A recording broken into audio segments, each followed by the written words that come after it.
নমস্কার, আমার গল্প পাঠ আসরে আপনাকে স্বাগত জানাচ্ছি। পড়ে শোনাচ্ছি শরদিন্দু বন্দ্যোপাধ্যায়ের সত্যান্বেষী গল্পটির দ্বিতীয় তথা অন্তিম পর্ব। যারা প্রথম পর্ব শোনেননি তাদের জন্য আমি ডেসক্রিপশন বক্সে লিংক দিয়ে রাখলাম, অবশ্যই শুনে নেবেন। শুরু করছি সত্যান্বেষী। পুলিশের কাছে মেসের চাকর বামুন হইতে আরম্ভ করিয়া আমাদের সকলেরই এজাহার হইল। যে যাহা জানি বলিলাম, কিন্তু কাহারও জবানবন্দিতে এমন কিছু প্রকাশ পাইল না যাহাতে অশ্বিনীবাবুর মৃত্যুর কারণ অনুমান করা যাইতে পারে।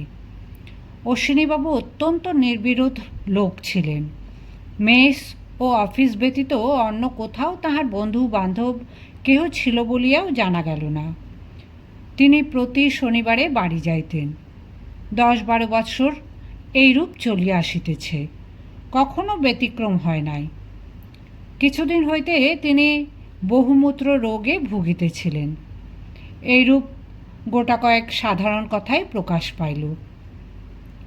ডাক্তার অনুকূলবাবুও এজাহার দিলেন। তিনি যাহা বলিলেন তাহাতে অশ্বিনীবাবুর মৃত্যু রহস্য পরিষ্কার না হইয়া যেন আরও জটিল হইয়া উঠিল। তাহার জবানবন্দি সম্পূর্ণ উদ্ধৃত করিতেছি। গত 12 বৎসর যাবৎ অশ্বিনীবাবু আমার বাসায় ছিলেন। তার বাড়ি বর্ধমান জেলায় হরিহরপুর গ্রামে। তিনি সওদাগরি অফিসে কাজ করতেন। 120 টাকা আন্দাজ মাইনে পেতেন। এত অল্প মাহিনায় পরিবার নিয়ে কলিকাতায় থাকার সুবিধা হয় না, তাই তিনি একলা মেসে থাকতেন। এ মেসে প্রায় সকলেই তাই করে থাকেন। অশ্বিনীবাবুকে আমি যতদূর জানি তিনি সরল প্রকৃতির কর্তব্যনিষ্ঠ লোক ছিলেন। কখনো কারোর পাওনা ফেলে রাখতেন না। কারোর কাছে 1 পয়সা ধার ছিল না। কোনো বদখেয়াল কি নেশা ছিল বলেও আমার জানা নেই। মেসের অন্য সকলেই এই বিষয়ে সাক্ষী দিতে পারবেন। এই 12 বছরের মধ্যে তাঁর সম্বন্ধে অস্বাভাবিক বা সন্দেহজনক কিছু লক্ষ্য করিনি। তিনি গত কয়েক মাস থেকে ডায়াবেটিসে ভুগছিলেন। আমারই চিকিৎসাধীন ছিলেন, কিন্তু তার মানসিক রোগের কোনো লক্ষণ ইতিপূর্বে চোখে পড়েনি। কাল হঠাৎ তার চালচলনে একটা অপ্রকৃতিস্থ ভাব প্রথম লক্ষ্য করলুম। কালবেলা প্রায় 9:45টার সময় আমি আমার ডাক্তারখানায় বসেছিলাম। হঠাৎ অশ্বিনীবাবু এসে বললেন, ডাক্তারবাবু, আপনার সঙ্গে আমার একটা গোপনীয় কথা আছে। একটু আশ্চর্য হয়ে তার মুখের দিকে চেয়ে দেখলুম। তাকে অত্যন্ত বিচলিত মনে হলো। জিজ্ঞাসা করলুম, কী কথা? তিনি এদিক ওদিক চেয়ে চাপা গলায় বললেন, এখন নয়, আর এক সময়, বলেই তাড়াতাড়ি অফিস চলে গেলেন। সন্ধ্যার পর আমি, অজিতবাবু আর অতুলবাবু আমার ঘরে বসে গল্প করছিলুম। হঠাৎ অজিতবাবু দেখতে পেলেন দরজার পাশে দাঁড়িয়ে অশ্বিনীবাবু আমাদের কথা শুনছেন। তাকে ডাকতেই তিনি কোনো গতিকে একটা কৈফিয়ত দিয়ে তাড়াতাড়ি চলে গেলেন। আমরা সবাই অবাক হয়ে রইলুম। ভাবলুম, কি হলো অশ্বিনীবাবুর? তারপর রাত্রি 10টার সময় তিনি চোরের মতো চুপি চুপি আমার কাছে এসে উপস্থিত হলেন। মুখ দেখেই বুঝলুম তার মানসিক অবস্থা প্রকৃতিস্থ নয়। দরজা বন্ধ করে দিয়ে তিনি আবোল তাবোল নানা রকম বলতে লাগলেন। কখনো বলেন, ঘুমিয়ে ঘুমিয়ে ভীষণ বিভীষিকাময় স্বপ্ন দেখেছেন। কখনো বলেন, একটা ভয়ানক গুপ্ত রহস্য জানতে পেরেছেন। আমি তাকে ঠান্ডা করবার চেষ্টা করলুম, কিন্তু তিনি ঝোঁকের মাথায় বকেই চললেন। শেষে আমি তাকে একটা পুড়িয়া ঘুমের ওষুধ দিয়ে বললুম, আজ রাত্রে শুয়ে পড়ুন গিয়ে, কাল সকালে আপনার কথা শুনব। তিনি ওষুধ নিয়ে ওপরে উঠে গেলেন। সেই তার সঙ্গে আমার শেষ দেখা। তারপর আজ সকালে এই কাণ্ড। তার ভাবগতিক দেখে তার মানসিক প্রকৃতিস্থতা সম্বন্ধে আমার সন্দেহ হয়েছিল বটে, কিন্তু তিনি যে এই ক্ষণিক উত্তেজনার বশে আত্মঘাতী হবেন তা আমি কল্পনাও করতে পারিনি। অনুকূলবাবু নীরব হইলে দারোগা জিজ্ঞেস করিলেন, আপনি মনে করেন এ আত্মহত্যা? অনুকূলবাবু বলিলেন, তাছাড়া আর কি হতে পারে? তবে অতুলবাবু বলছিলেন যে এ আত্মহত্যা নয়, অন্য কিছু। এ বিষয়ে তিনি হয়তো বেশি জানেন, অতএব তিনিই বলতে পারেন। দারোগা অতুলের দিকে ফিরিয়া কহিলেন, আপনি না অতুলবাবু? এই যে আত্মহত্যা নয়, তা মনে করবার কোনো কারণ আছে? আছে। নিজের হাতে মানুষ অমন ভয়ানকভাবে নিজের গলা কাটতে পারে না। আপনি লাশ দেখেছেন, ভেবে দেখুন, এ অসম্ভব। দারোগা কিয়ৎকাল চিন্তা করিয়া বলিলেন, হত্যাকারীকে আপনার কোনো সন্দেহ হয় কি? না। হত্যার কারণ কিছু অনুমান করতে পারেন কি? অতুল রাস্তার দিকে জানালাটা নির্দেশ করিয়া বলিল, ওই জানালাটা হত্যার কারণ। দারোগা সচকিত হইয়া বলিলেন, জানলা হত্যার কারণ? আপনি বলতে চান হত্যাকারী ওই জানলা দিয়ে ঘরে ঢুকেছিল? না, হত্যাকারী দরজা দিয়েই ঘরে ঢুকেছিল। দারোগা মৃদু হাসিয়া বলিলেন, আপনার বোধহয় স্মরণ নেই যে দরজা ভেতর থেকে বন্ধ ছিল। স্মরণ আছে। দারোগা ঈষৎ পরিহাসের স্বরে বলিলেন, তবে কি অশ্বিনীবাবু আহত হবার পর দরজা বন্ধ করে দিয়েছিলেন? না, হত্যাকারী অশ্বিনীবাবুকে হত্যা করবার পর বাইরে থেকেই দরজা বন্ধ করে দিয়েছিল। সে কি করে হতে পারে? অতুল মুখ টিপিয়া হাসিয়া বলিল, খুব সহজে, একটু ভেবে দেখলেই বুঝতে পারবেন। অনুকূলবাবু এতক্ষণ দরজাটার দিকেই তাকাইয়াই ছিলেন। তিনি বলিয়া উঠিলেন, ঠিক তো, ঠিক তো, দরজা সহজেই বাইরে থেকে বন্ধ করা যায়। এতক্ষণ আমাদের মাথাতেই ঢোকেনি। দেখছেন না দরজায় যে ইয়েল লক লাগানো? অতুল বলিল, দরজা বাইরে থেকে টেনে দিলেই বন্ধ হয়ে যায়, তখন আর ভেতর থেকে ছাড়া খোলবার উপায় নেই। দারোগা প্রবীণ লোক, তিনি গালে হাত দিয়া ভাবিতে ভাবিতে বলিলেন, সে ঠিক, কিন্তু একটা জায়গায় খটকা লাগছে। অশ্বিনীবাবু যে রাত্রে দরজা খুলে শুয়েছিলেন, তার কি কোনো প্রমাণ আছে? অতুল বলিল, না, বরঞ্চ তার উল্টো প্রমাণই আছে। আমি জানি তিনি দরজা বন্ধ করে শুয়েছিলেন। আমি বলিলাম, আমিও জানি, আমি তাকে দরজা বন্ধ করতে শুনেছি। দারোগা বলিলেন, তবে অশ্বিনীবাবু রাত্রে উঠে হত্যাকারীকে দরজা খুলে দিয়েছিলেন? এ অনুমানও তো সম্ভব বলে মনে হয় না। অতুল বলিল, না, কিন্তু আপনার বোধহয় স্মরণ নেই যে অশ্বিনীবাবু গত কয়েক মাস থেকে একটা রোগে ভুগছিলেন। রোগে ভুগছিলেন? ওহ, ঠিক বলেছেন, ঠিক বলেছেন অতুলবাবু, ও কথাটা আমার খেয়ালই ছিল না। দারোগা একটু মুরব্বিয়ানাভাবে বলিলেন, আপনি দেখছি বেশ ইন্টেলিজেন্ট লোক, পুলিশে ঢুকে পড়ুন না, এ পথে আপনি উন্নতি করতে পারবেন। কিন্তু এদিকে ব্যাপার ক্রমেই ঘোরালো হয়ে উঠেছে। যদি সত্যি এটা হত্যাকাণ্ড হয়, তাহলে হত্যাকারী যে ভয়ানক হুঁশিয়ার লোক, তাতে সন্দেহ নেই। কারোর ওপর আপনাদের সন্দেহ হয়? বলিয়া উপস্থিত সকলের মুখের দিকে চাহিলেন। সকলেই নীরবে মাথা নাড়িলেন। অনুকূলবাবু বলিলেন, দেখুন, এ পাড়ায় প্রায়ই একটা দুটো খুন হয়। এ খবর অবশ্য আপনার কাছে নতুন নয়। পরশুদিনে আমাদের বাসায় প্রায় সামনেই একটা খুন হয়ে গেছে। এই সব দেখে আমার মনে হয় যে সবগুলো হত্যাই এক সুতোয় গাঁথা। একটার কিনারা হলেই অন্যটার কিনারা হবে। অবশ্য যদি অশ্বিনীবাবুর মৃত্যুকে হত্যাকাণ্ড বলে মেনে নেওয়া হয়। দারোগা বলিলেন, তা হতে পারে, কিন্তু অন্য খুনের কিনারা হবার আশায় বসে থাকলে বোধহয় অনন্তকাল বসেই থাকতে হবে। অতুল বলিল, দারোগাবাবু, যদি এই খুনের কিনারা করতে চান, তাহলে ওই জানালাটার কথা ভালো করে ভেবে দেখবেন। দারোগা ক্লান্তভাবে কহিলেন, সব কথাই আমাদের ভালো করে ভেবে দেখতে হবে অতুলবাবু। এখন আপনাদের প্রত্যেকের ঘর আমি খানাতল্লাশ করতে চাই। তারপর ওপরে নিচে সব ঘরই পুঙ্খানুপুঙ্খরূপে খানাতল্লাশ করা হইল, কিন্তু কোথাও এমন কিছু পাওয়া গেল না যাহার দ্বারা এই মৃত্যু রহস্যের ওপর আলোকপাত হইতে পারে। অশ্বিনীবাবুর ঘরও যথারীতি অনুসন্ধান করা হইল, কিন্তু দু একটা অতি সাধারণ পারিবারিক চিঠিপত্র ছাড়া আর কিছুই পাওয়া গেল না। খুঁড়ের শূন্য খাপটা বিছানার পাশেই পড়িয়াছিল।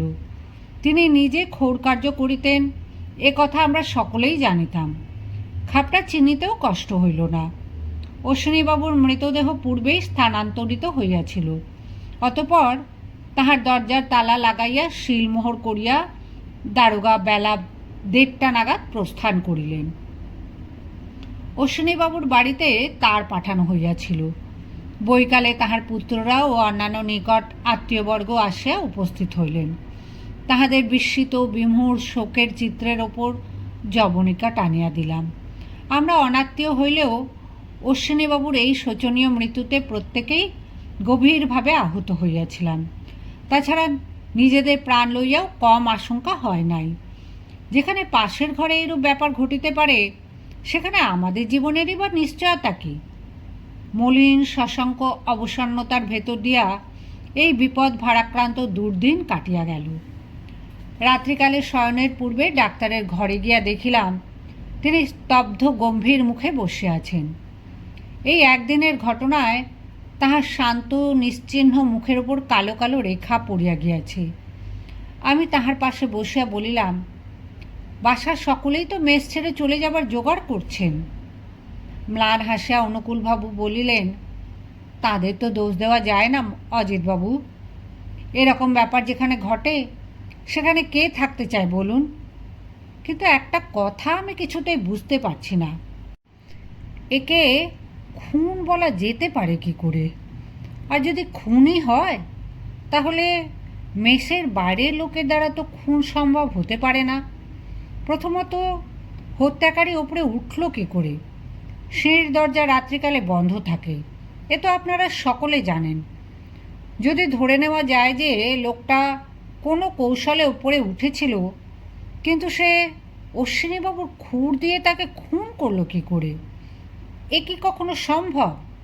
সুতরাং বাইরের লোকের দ্বারা খুন হয়নি এ কথা নিশ্চিত। তাহলে বাকি থাকেন কারা? যারা মেশে থাকেন। এদের মধ্যে অশ্বিনীবাবুকে খুন করতে পারে এমন কেউ আছে কি? অবশ্য অতুলবাবু অল্পদিন হলো এসেছেন, তার বিষয়ে আমরা কিছু জানি না। আমি চমকিয়া উঠিয়া বলিলাম, অতুল? ডাক্তারবাবু গলা খাটো করিয়া বলিলেন, অতুলবাবু লোকটিকে আপনার কীরকম মনে হয়? আমি বলিলাম, অতুল? না না, এ কখনো সম্ভব নয়। অতুল কি জন্য অশ্বিনীবাবুকে? ডাক্তার বলিলেন, তবেই দেখুন, আপনার মুখ থেকেই প্রমাণ হয়ে যাচ্ছে যে মেসের কেউ এ কাজ করতে পারে না। তাহলে বাকি থাকে কি? তিনি আত্মহত্যা করেছেন, এ কথাটাই কি বাকি থেকে যাচ্ছে না? কিন্তু আত্মহত্যা করবারও তো একটা কারণ থাকা চাই। সে কথাও আমি ভেবে দেখেছি। আপনার মনে আছে কিছুদিন আগে আমি বলেছিলাম যে এ পাড়ায় একটা কোকেনের গুপ্ত সম্প্রদায় আছে। এ সম্প্রদায়ের সর্দার কে তা কেউ জানে না। হ্যাঁ, মনে আছে। ডাক্তার ধীরে ধীরে বলিলেন, এখন মনে করুন অশ্বিনীবাবুই যদি এই সম্প্রদায়ের সর্দার হন। আমি স্তম্ভিত হইয়া বলিলাম, সে কি? তাও কি কখনো সম্ভব? ডাক্তার বলিলেন, অজিতবাবু, পৃথিবীতে কিছুই অসম্ভব নয়। বরঞ্চ কাল রাত্রে অশ্বিনীবাবু আমাকে যেসব কথা বলেছিলেন তাতে এ সন্দেহই ঘনীভূত হয়। খুব সম্ভব তিনি অত্যন্ত ভয় পেয়েছিলেন। অত্যধিক ভয় পেলে মানুষ অপ্রকৃতিস্থ হয়ে পড়তে পারে। কে বলতে পারে, হয়তো এই অপ্রকৃতিস্থতার ঝোঁকেই তিনি আত্মহত্যা করেছেন। ভেবে দেখুন, এ অনুমান কি সঙ্গত মনে হয় না? এই অভিনব থিওরি শুনিয়া আমার মাথা একেবারে গুলাইয়া গিয়াছিল। আমি বলিলাম, কি জানি ডাক্তারবাবু, আমি তো কিছুই ধারণা করতে পারছি না। আপনি বরং আপনার সন্দেহের কথা পুলিশকে খুলে বলুন। ডাক্তার উঠিয়া দাঁড়াইয়া বলিলেন, কাল তাই বলবো। এ সমস্যার একটা মীমাংসা না হওয়া পর্যন্ত যেন কিছুতেই শান্তি পাচ্ছি না। 2-3টা দিন কোনো রকমে কাটিয়া গেল। মনের একান্ত অশান্তির ওপর সিআইডি বিভাগের বিবিধ কর্মচারীর নিরন্তর যাতায়াতে ও সওয়াল জবাবে প্রাণ অতিষ্ঠ হইয়া উঠিয়াছিল। মেসের প্রত্যেকেই পালাই পালাই করিতেছিলেন। কিন্তু আবার পালাইতেও সাহস পাইতেছিলেন না। কি জানি, তাড়াতাড়ি বাসা ছাড়িলে যদি পুলিশ তাহাকেই সন্দেহ করিয়া বসে। বাসারই কোনো ব্যক্তির চারিধারে যে সন্দেহের জাল ধীরে ধীরে গুটাইয়া আসিতেছে, তাহার ইশারা পাইতেছিলাম, কিন্তু সে ব্যক্তি কে তাহা অনুমান করিতে পারিতেছিলাম না। মাঝে মাঝে অজ্ঞাত আতঙ্কে বুকটা ধড়াস করিয়া উঠিতেছিল। পুলিশ আমাকেই সন্দেহ করে না তো? সেদিন সকালে অতুল ও আমি ডাক্তারের ঘরে বসিয়া সংবাদপত্র পাঠ করিতেছিলাম। একটা মাঝারি গোছের প্যাকিং কেসে ডাক্তারের ঔষধ আসিয়াছিল। তিনি বাক্স খুলিয়া সেগুলি সযত্নে বাহির করিয়া আলমারিতে সাজাইয়া রাখিতেছিলেন। প্যাকিং কেসের ওপর আমেরিকার ছাপ মারা ছিল। ডাক্তারবাবু দেশি ঔষধ ব্যবহার করিতেন না। দরকার হইলেই আমেরিকা কিংবা জার্মানি হইতে ঔষধ আনাইয়া লইতেন। প্রায় মাসে মাসে তাহার এক বাক্স করিয়া ঔষধ আসিত।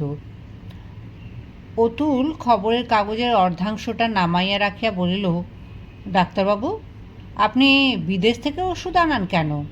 দেশি ওষুধ কি ভালো হয় না? অতুল একটা বড় সুগার অফ মিল্কের শিশি তুলিয়া লইয়া তাহার গায়ে লেখা বিখ্যাত বিক্রেতাদের নাম দেখিয়া বলিল, এরিক অ্যান্ড হ্যাভেল, এরা বুঝি সবচেয়ে ভালো ওষুধ তৈরি করে? হ্যাঁ। আচ্ছা, হোমিওপ্যাথিতে সত্যি সত্যি রোগ সারে? আমার তো বিশ্বাস হয় না। এক ফোঁটা জল খেলে আবার রোগ সারবে কি? ডাক্তার মৃদু হাসিয়া বলিলেন, এত লোক যে ওষুধ নিতে আসে, তারা কি ছেলে খেলা করে? অতুল বলিল, হয়তো রোগ আপনিই সারে, তারা ভাবে ওষুধের গুণে সারল।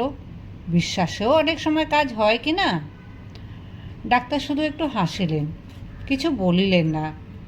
কিয়ৎকাল পরে জিজ্ঞাসা করিলেন, খবরের কাগজে আমাদের বাসার কথা কিছু আছে নাকি? আছে বলিয়া আমি পড়িয়া শুনাইলাম। হতভাগ্য অশ্বিনী কুমার চৌধুরীর হত্যার এখনও কোনো কিনারা হয় নাই। পুলিশের সিআইডি বিভাগ এই হত্যা রহস্যের তদন্তভার গ্রহণ করিয়াছেন।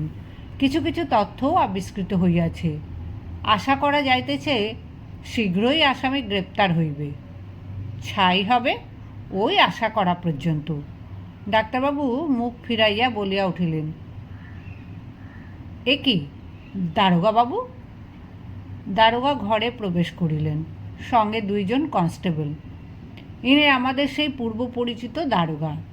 কোনো প্রকার ভনিতা না করিয়া একেবারে অতুলের সম্মুখে গিয়া বলিলেন, আপনার নামে ওয়ারেন্ট আছে, থানায় যেতে হবে। গোলমাল করবেন না, তাতে কোনো ফল হবে না। রামধানী সিং, হ্যান্ডকাফ লাগাও।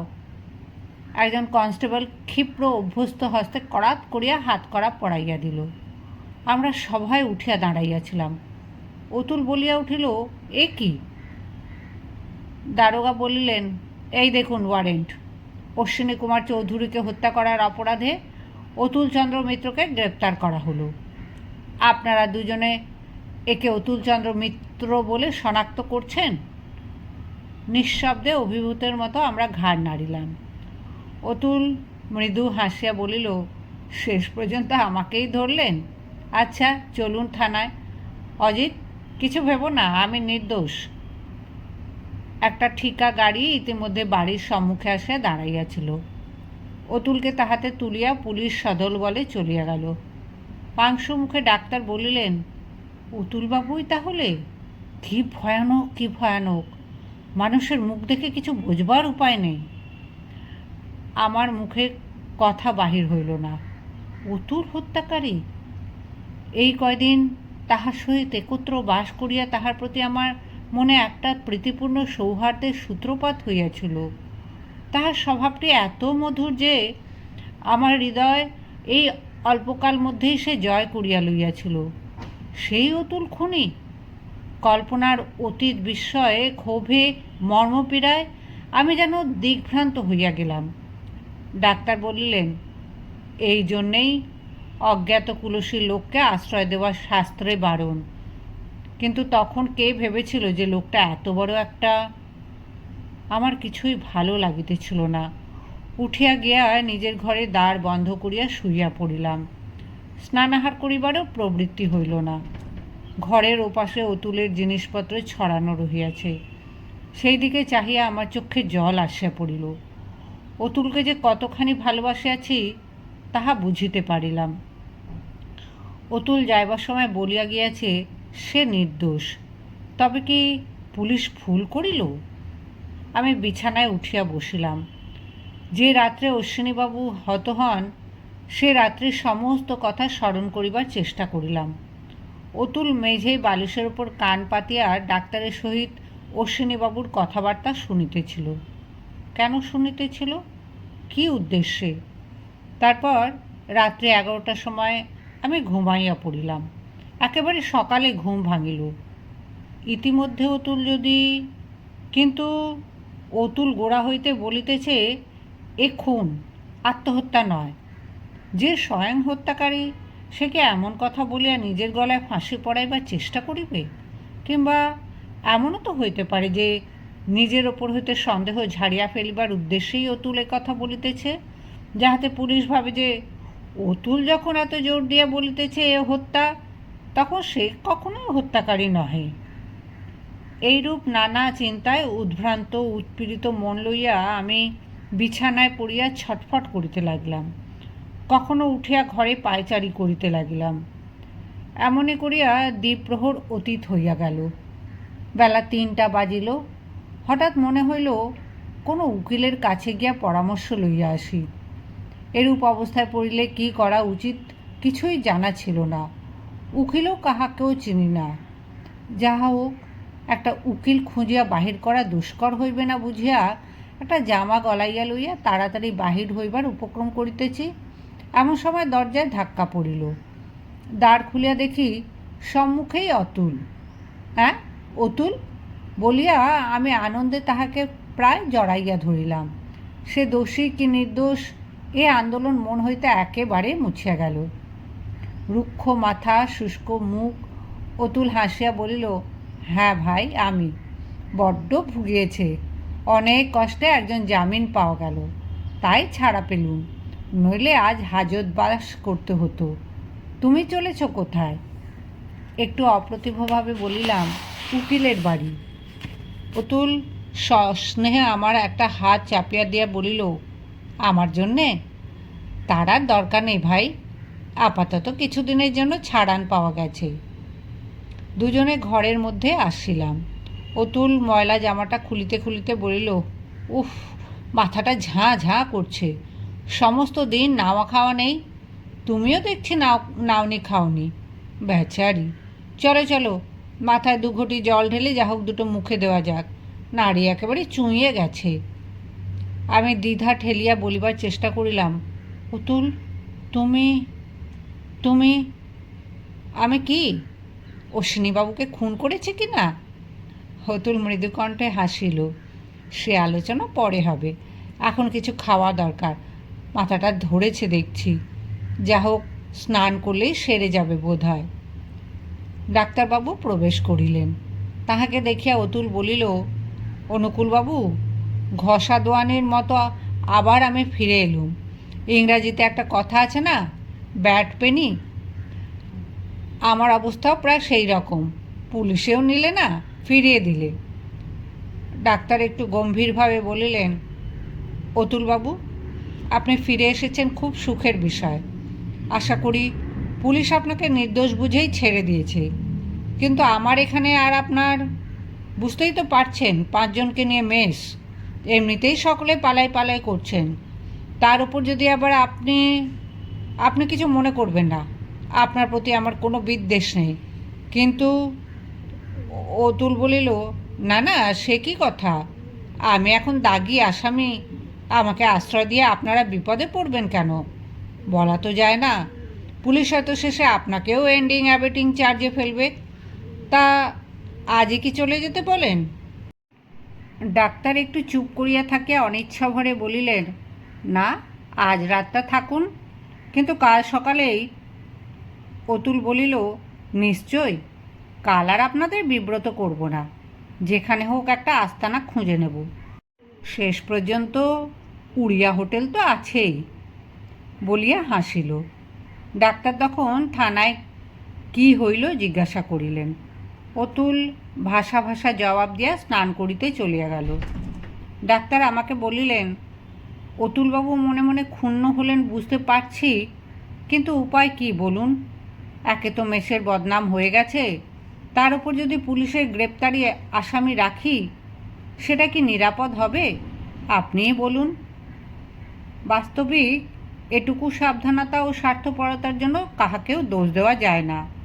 আমি বিরসভাবে ঘাড় নাড়িলাম, বলিলাম, তা আপনার মেস, আপনি যা ভালো বুঝবেন করবেন। আমি গামছা কাঁধে ফেলিয়া স্নানঘরের উদ্দেশ্যে প্রস্থান করিলাম। ডাক্তার লজ্জিত বিমর্ষ মুখে বসিয়া রহিলেন। স্নানাহার শেষ করিয়া ঘরে ফিরিতেছি, এমন সময় ঘনশ্যামবাবু অফিস হইতে ফিরিলেন। সম্মুখে অতুলকে দেখিয়া তিনি যেন ভূত দেখার মতো চমকিয়া উঠিলেন। পাংশু মুখে বলিলেন, অতুলবাবু, আপনি আপনি অতুল মৃদু হাসিয়া বলিল, আমি বটে ঘনশ্যামবাবু। আপনার কি বিশ্বাস হচ্ছে না? ঘনশ্যামবাবু বললেন, কিন্তু আপনাকে তো পুলিশে, এই পর্যন্ত বলিয়া একটা ঢোক গিলিয়া তিনি নিজের ঘরে ঢুকিয়া পড়িলেন। অতুলের চক্ষু কৌতুকে নাচিয়া উঠিল। সে মৃদু কণ্ঠে বলিল, বাঘে ছুঁলে 18 ঘা, পুলিশ ছুঁলে বোধ হয় 58। ঘনশ্যামবাবু আমায় দেখে বিশেষ ভয় পেয়েছেন দেখছি। সেদিন সন্ধেবেলা অতুল বলিল, ওহে দেখো তো, দরজার তালাটা লাগছে না। দেখিলাম বিলাতি তালায় কি গোলমাল হইয়াছে। গৃহস্বামীকে খবর দিলাম। তিনি আসিয়া দেখিয়া বলিলেন, বিলিতি তালায় ওই মুশকিল। ভালো আছেন তো বেশ আছেন, খারাপ হলে একেবারে ইঞ্জিনিয়ার ডাকতে হয়। এর চেয়ে আমাদের দেশি হুড়কো ভালো। যা হোক, কালই মেরামত করিয়ে দেব বলিয়া তিনি নামিয়া গেলেন। রাত্রে শয়নের পূর্বে অতুল বলিল, অজিত, মাথা ধরাটা ক্রমেই বাড়ছে, কি করি বলো তো? আমি বলিলাম, ডাক্তারের কাছ থেকে 1 পুড়িয়া ওষুধ নিয়ে খাও না। অতুল বলিল, হোমিওপ্যাথি ওষুধ, তাতে সারবে? আচ্ছা, দেখা যাক, হুমো পাখির জোর। আমি বলিলাম, চলো, আমার শরীরটাও ভালো ঠেকছে না। ডাক্তার তখন দ্বার বন্ধ করিবার উপক্রম করিতেছিলেন। আমাদের দেখিয়া জিজ্ঞাসুভাবে মুখের দিকে চাহিলেন। অতুল বলিল, আপনার ওষুধের গুণ পরীক্ষা করতে এলুম, বড্ড মাথা ধরেছে, কিছু ব্যবস্থা করতে পারেন? ডাক্তার খুশি হইয়া বলিলেন, বিলক্ষণ, পারি বই কি, পিত্তি পড়ে মাথা ধরেছে, বসুন, এক্ষুনি ওষুধ দিচ্ছি বলিয়া আলমারি হইতে নূতন ঔষধ পুড়িয়া কুড়িয়া আনিয়া দিলেন। যান, খেয়ে শুয়ে পড়ুন গে, কাল সকালে আর কিছু থাকবে না। অজিতবাবু, আপনার চেহারাটাও ভালো ঠেকছে না, উত্তেজনার পর অবসাদ বোধ হচ্ছে না? শরীর ঢিসঢিস করছে? বুঝেছি, আপনিও এক দাগ নিন, শরীর বেশ ঝরঝরে হয়ে যাবে। ঔষধ লইয়া বাহির হইতেছি। অতুল বলিল, ডাক্তারবাবু, ব্যোমকেশ বক্সী বলে কাউকে চেনেন?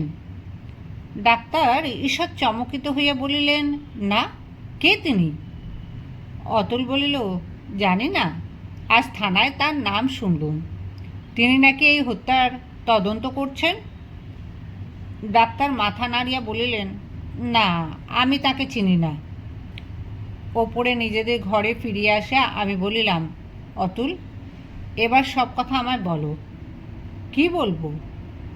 তুমি আমার কাছে কিছু লুকোচ্ছ, কিন্তু সে হবে না, সব কথা খুলে বলতে হবে। অতুল একটু চুপ করিয়া রইল, তারপর দ্বারের দিকে একবার দৃষ্টিপাত করিয়া বলিল, আচ্ছা বলছি, এসো, আমার বিছানায় বসো। তোমার কাছে যে আর লুকিয়ে রাখা চলবে না তা বুঝেছিলাম। আমি তাহার বিছানায় গিয়া বসিলাম। সেও দরজা ভেজাইয়া আমার পাশে বসিল। ঔষধের পুড়িয়াটা তখনও আমার হাতে ছিল। ভাবিলাম সেটা খাইয়া নিশ্চিন্ত মনে গল্প শুনিব। মোড়ক খুলিয়া ঔষধ মুখে দিতে যাইতেছি, অতুল আমার হাতটা ধরিয়া বলিল, এখন থাক, আমার গল্পটা শুনে নিয়ে তারপর খেও। সুইচ তুলিয়া আলো নিবাইয়া দিয়া অতুল আমার কানের কাছে মুখ আনিয়া ফিসফিস করিয়া তাহার গল্প বলিতে লাগিল। আমি মন্ত্রমুগ্ধের মতো শুনিয়া চলিলাম। বিস্ময়ে আতঙ্কে মাঝে মাঝে গায়ে কাঁটা দিয়া উঠিতে লাগিল। 15 মিনিট পরে সংক্ষেপে গল্প সমাপ্ত করিয়া অতুল বলিল, আজ এই পর্যন্ত থাক, কাল সব খুলে বলবো। রেডিয়াম অঙ্কিত ঘড়ির দিকে চাহিয়া বলিল, এখনও সময় আছে, রাত্রি 2টোর আগে কিছু ঘটছে না। তুমি বরঞ্চ ইতিমধ্যে একটু ঘুমিয়ে নাও, ঠিক সময়ে আমি তোমাকে তুলে দেব। রাত্রি তখন বোধ করি 1:30 হইবে। অন্ধকারে চোখ মেলিয়া বিছানায় শুইয়াছিলাম। শ্রবণেন্দ্রিয় এত তীক্ষ্ণ হইয়া উঠিয়াছিল যে শ্বাস প্রশ্বাসের সঙ্গে বিছানার ওপর দেহের উত্থান পতনের শব্দ স্পষ্ট শুনিতে পাইতেছিলাম। অতুল যে জিনিসটি দিয়াছিল সেটি দৃঢ় মুষ্টিতে ডান হাতে ধরিয়াছিলাম। হঠাৎ অন্ধকারে কোনো শব্দ শুনিলাম না, কিন্তু অতুল আমাকে স্পর্শ করিয়া গেল। ইশারাটা আগে হইতে স্থির করা ছিল। আমি ঘুমন্ত ব্যক্তির মতো জোরে জোরে নিঃশ্বাস ফেলিতে লাগিলাম। বুঝিলাম সময় উপস্থিত হইয়াছে। তারপর কখন দরজা খুলিল জানিতে পারিলাম না। সহসা অতুলের বিছানার উপর ধপ করিয়া একটা শব্দ হইল এবং সঙ্গে সঙ্গে আলো জ্বলিয়া উঠিল। লোহার ডান্ডা হস্তে আমি তড়াক করিয়া বিছানা হইতে লাফাইয়া উঠিলাম। দেখিলাম এক হাতে রিভলভার, অন্য হাতে আলোর সুইচ ধরিয়া অতুল এবং তাহারই শয্যার পাশে হাঁটু গাড়িয়া বসিয়া মরণাহত বাঘ যেমন করিয়া শিকারির দিকে ফিরিয়া তাকায় তেমনি বিস্ফারিত নেত্রে চাহিয়া ডাক্তার অনুকূল বাবু। অতুল বলিল, বড়ই দুঃখের বিষয় ডাক্তারবাবু, আপনার মতো পাকা লোক শেষকালে পাশবালিশ খুন করলে। ব্যাস, নড়বেন না, ছুরি ফেলে দিন। হ্যাঁ, নড়েছেন কি গুলি করেছি? অজিত, রাস্তার দিকে জানালাটা খুলে দাও তো, বাইরেই পুলিশ আছে, খবরদার। ডাক্তার বিদ্যুৎ বেগে উঠিয়া দরজা দিয়া পালাইবার চেষ্টা করিল, কিন্তু সঙ্গে সঙ্গে অতুলের বজ্র মুষ্টি তাহার চোয়ালে হাতুড়ির মতো লাগিয়া তাহাকে ধরাশায়ী করিল।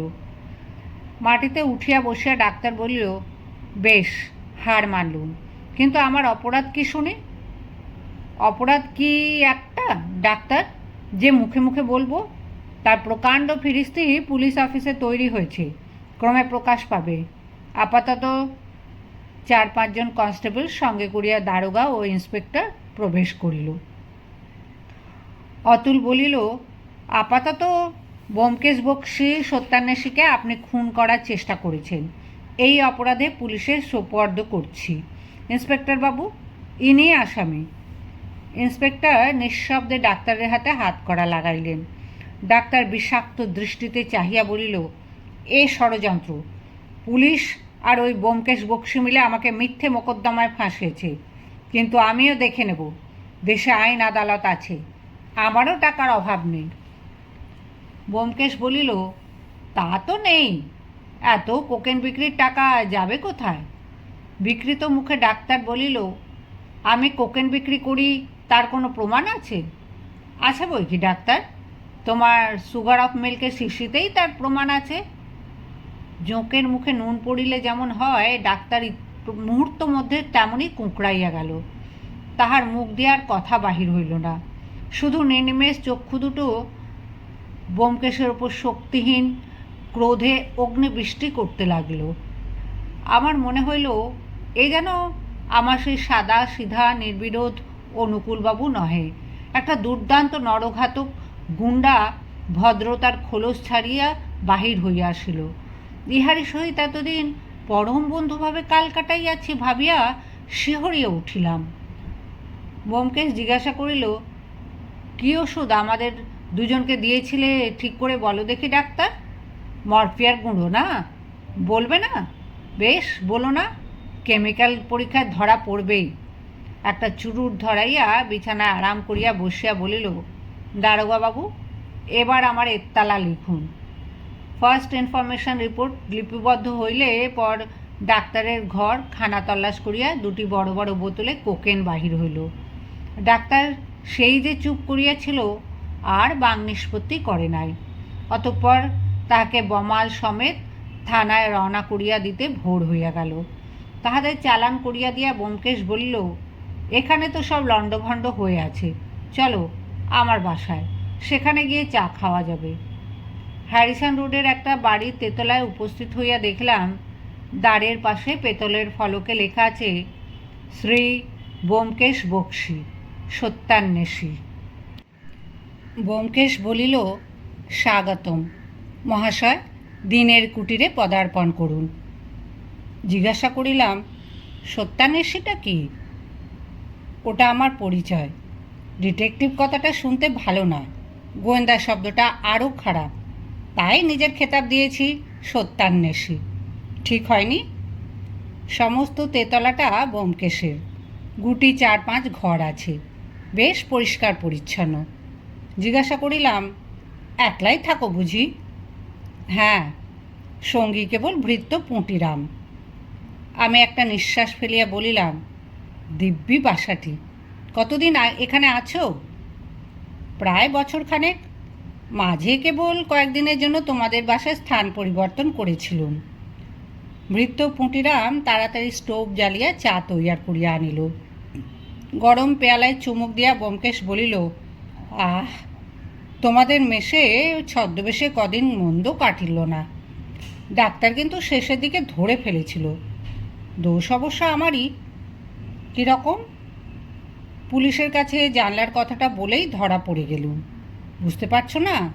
ওই জানলা দিয়েই অশ্বিনীবাবু। না না, গোড়া থেকে বলো। চায়ে আর এক চুমুক দিয়া ব্যোমকেশ বলিল, আচ্ছা তাই বলছি। কতক তো কাল রাত্রেই শুনেছ, বাকিটা শোনো। তোমাদের পাড়ায় যে মাসের পর মাস ক্রমাগত খুন হয়ে চলছিল, তা দেখে পুলিশের কর্তৃপক্ষ বেশ বিব্রত হয়ে উঠেছিলেন। একদিকে বেঙ্গল গভর্নমেন্ট, অন্যদিকে কাগজওয়ালারা পুলিশকে ভেতরে বাইরে খোঁচা দিয়ে দিয়ে আরও অতিষ্ঠ করে তুলেছিল। এই রকম যখন অবস্থা, তখন আমি গিয়ে পুলিশের বড় সাহেবের সঙ্গে দেখা করলুম। বললুম, আমি একজন বেসরকারি ডিটেকটিভ। আমার বিশ্বাস আমি এইসব খুনের কিনারা করতে পারবো। অনেক কথাবার্তার পর কমিশনার সাহেব আমাকে অনুমতি দিলেন। শর্ত হলো, তিনি আর আমি ছাড়া এ কথা আর কেউ জানবে না। তারপর তোমাদের বাসায় গিয়ে জুটলুম। কোনো অনুসন্ধান চালাতে গেলে অকুস্থানের কাছেই বেস অফ অপারেশনস থাকা দরকার। তাই তোমাদের মেসটা বেছে নিয়েছিলুম। তখন কে জানতো যে বিপক্ষ দলেরও বেস অফ অপারেশনস ওই জায়গায়। ডাক্তারকে গোড়া থেকেই বড্ড বেশি ভালো মানুষ বলে মনে হয়েছিল, এবং কোকেনের ব্যবসা চালাতে গেলে হোমিওপ্যাথি ডাক্তার সেজে বসা যে খুব সুবিধাজনক, সে কথাও মনের মধ্যে উঁকি ঝুঁকি মারছিল। কিন্তু ডাক্তারই যে নাটের গুরু, এ সন্দেহ তখনও হয়নি। ডাক্তারকে প্রথম সন্দেহ হলো অশ্বিনীবাবু মারা যাবার আগের দিন। মনে আছে বোধ হয়, সেদিন রাস্তার ওপর একজন ভাটিয়ার লাশ পাওয়া গিয়েছিল।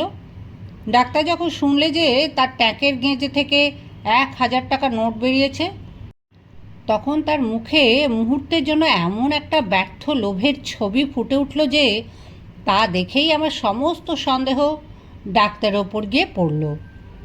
তারপর সন্ধ্যাবেলায় অশ্বিনীবাবুর আড়ি পেতে কথা শোনার ঘটনা। আসলে অশ্বিনীবাবু আমাদের কথা শুনতে আসেননি, তিনি এসেছিলেন ডাক্তারের সঙ্গে কথা কইতে।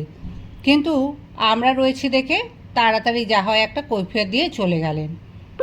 অশ্বিনীবাবুর ব্যবহারে আমার মনে আবার ধোঁকা লাগলো। মনে হলো হয়তো তিনিই আসল আসামি। রাত্রিতে মেঝে কান পেতে যা শুনলুম, তাতেও ব্যাপারটা স্পষ্ট হলো না। শুধু এইটুকু বুঝলুম যে তিনি ভয়ঙ্কর একটা কিছু দেখেছেন। তারপর সে রাত্রে যখন তিনি খুন হলেন, তখন আর কোনো কথাই বুঝতে বাকি রইল না। ডাক্তার যখন সেই ভাটিয়াটাকে রাস্তার ওপর খুন করে, দৈবক্রমে অশ্বিনীবাবু নিজের জানলা থেকে সেই দৃশ্য দেখে ফেলেছিলেন, আর সেই কথাই তিনি গোপনে ডাক্তারকে বলতে গিয়েছিলেন। এখন ব্যাপারটা বেশ বুঝতে পারছো? ডাক্তার কোকেনের ব্যবসা করত, কিন্তু কাউকে জানতে দিত না যে সে এই কাজের সর্দার। যদি কেউ দৈবাত জানতে পেরে যেত, তাকে তৎক্ষণাৎ খুন করত। এইভাবে সে এতদিন নিজেকে বাঁচিয়ে এসেছে। ওই ভাটিয়াটা সম্ভবত ডাক্তারের দালাল ছিল, হয়তো তারই মারফত বাজারে কোকেন সরবরাহ হতো। এটা আমার অনুমান, ঠিক নাও হতে পারে। সেদিন রাত্রে সে ডাক্তারের কাছে এসেছিল, কোনো কারণে তাদের মধ্যে মনোমালিন্য হয়। হয়তো লোকটা ডাক্তারকে ব্ল্যাকমেল করবার চেষ্টা করে, পুলিশের ভয় দেখায়। তারপরেই যেই সে বাড়ি থেকে বেরিয়েছে অমনি ডাক্তারও পেছন পেছন গিয়ে তাকে শেষ করে দেয়। অশ্বিনীবাবু নিজের জানলা থেকে এই দৃশ্য দেখতে পেলেন এবং ঘোর নির্বুদ্ধিতার বশে সে কথা ডাক্তারকেই বলতে গেলেন। তার কি উদ্দেশ্য ছিল জানি না, তিনি ডাক্তারের কাছে উপকৃত ছিলেন তাই হয়তো তাকে সাবধান করে দিতে চেয়েছিলেন। ফল হলো কিন্তু ঠিক তার উল্টো। ডাক্তারের চোখে তার আর বেঁচে থাকবার অধিকার রইল না।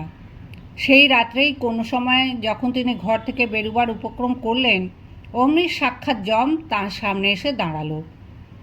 আমাকে ডাক্তার গোড়ায় সন্দেহ করেছিল কিনা বলতে পারি না, কিন্তু যখন আমি পুলিশকে বললুম যে ওই জানলাটাই অশ্বিনী কুমারের মৃত্যুর কারণ, তখন সে বুঝলে আমি কিছু কিছু আন্দাজ করেছি।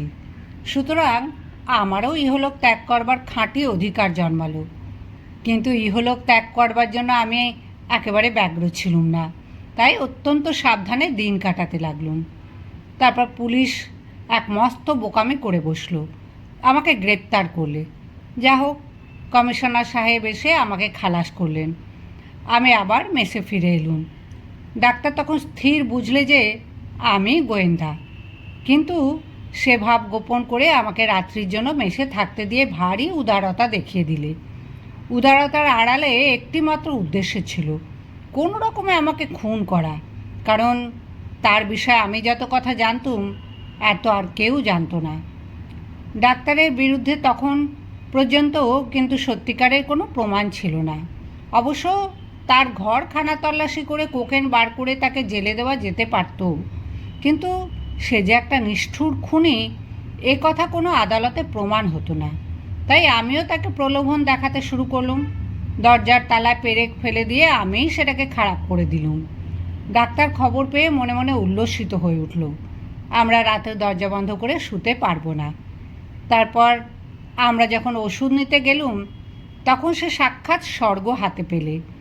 আমাদের দুজনকে দুপুরিয়া গুঁড়ো মরফিয়া দিয়ে ভাবলে আমরা তাই খেয়ে এমন ঘুমোবো যে সে নিদ্রা মহানিদ্রায় পরিণত হলেও জানতে পারবো না। তারপরেই ব্যাঘ্র এসে ফাঁদে পা দিলেন, আর কি। আমি বলিলাম, এখন উঠলুম ভাই, তুমি বোধহয় উপস্থিত ওদিকে যাচ্ছ না। না, তুমি কি বাসায় যাচ্ছ? হ্যাঁ। কেন? বাহ, কেন আবার? বাসায় যেতে হবে না? আমি বলছিলাম কি, ও বাসা তো তোমাকে ছাড়তেই হবে, তা আমার এখানে এলে হতো না? এ বাসাটা নেহাত মন্দ নয়।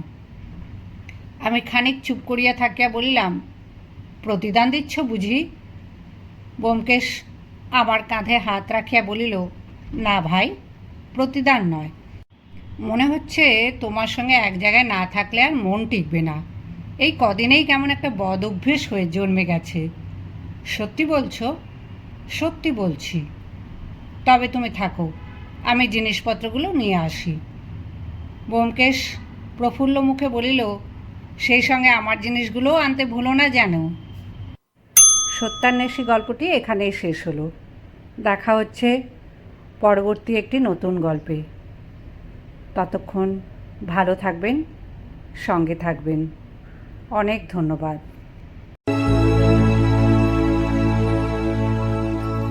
সন্ধ্যার আলোয় মন ভরে ওঠে, গল্পের মঞ্জরি প্রাণে ফোটে। এখানে সব কথা সুরে বাঁধা, মঞ্জুর গল্প মঞ্জরি।